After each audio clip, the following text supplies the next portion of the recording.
Scotty, do you think the administration cut a deal with Adams that they would drop the charges if he would enforce immigration, and that's why he was on the couch at Fox of all places? Well, you asked how did he end up on the couch? I have to wonder, Chris, why is he on the couch?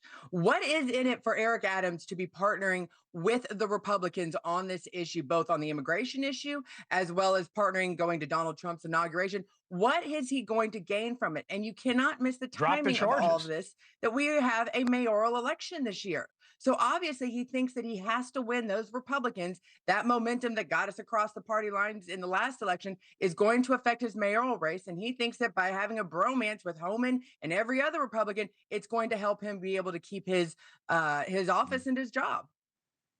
Mr. Seawright, I mean, isn't his bigger concern? Look, you lose an election, you lose an election. You get tried by a federal prosecutor, they win 97% of the cases, and almost 85% go to prison. Wasn't that the quid of the quo in this deal?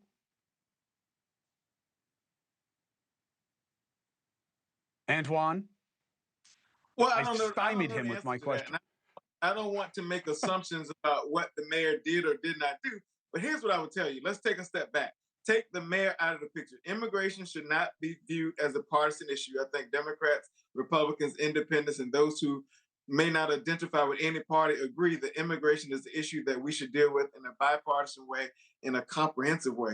Now, putting the mayor into the picture, the fact of the matter is New York has always been on the front line when it comes to the immigration challenges we face, not necessarily border challenges, but immigration challenges. Therefore, I think the mayor, I would assume the mayor is trying to say, I'm willing to work with anybody to deal with those issues. It just so happened that DOJ is dropping charges against him. He ends up on the Fox News couch, and all of a sudden it looks really, really bad. Perception can be the reality for a number of people. So I think he's going to have to answer to New York Democratic primary voters in an upcoming election, and they are going to determine whether or not he lives or dies politically in terms of his office. And if and when the court system should or should not deal with his case, I think that will play itself out. Quick bounce question to you, Antoine, about this.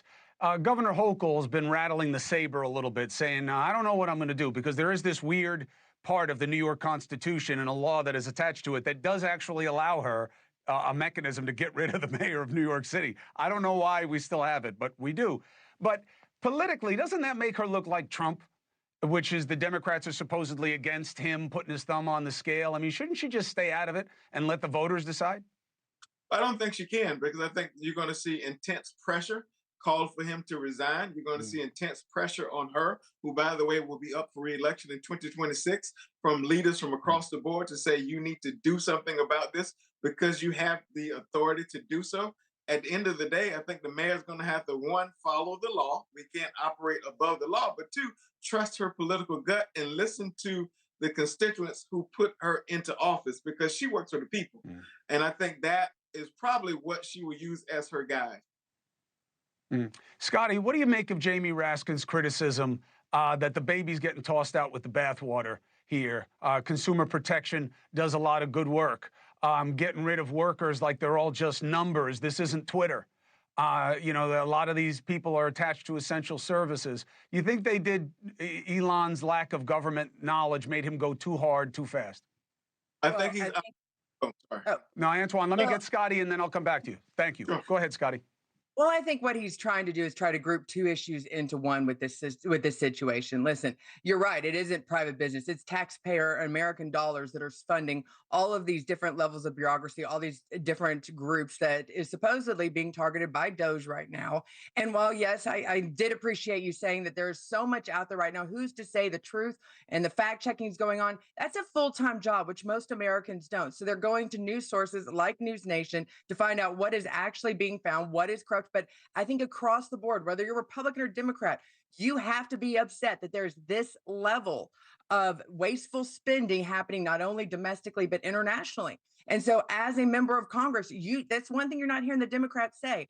Talk about a sort of a come to Jesus meeting they all need. Just come out and say, I am sorry to my constituents that this sort of wasteful spending has happened under my watch. Let me work to make sure that we figure out every penny that's wasted instead of necessarily going after all these other various things Democrats are doing. They should be just as angry that this spending has been going on under their watch as much as the Republicans are. Hey, thanks for watching. Go to joinnn.com to find NewsNation on your screen. And don't forget, click the red subscribe button below to get more of NewsNation's fact-driven, unbiased coverage.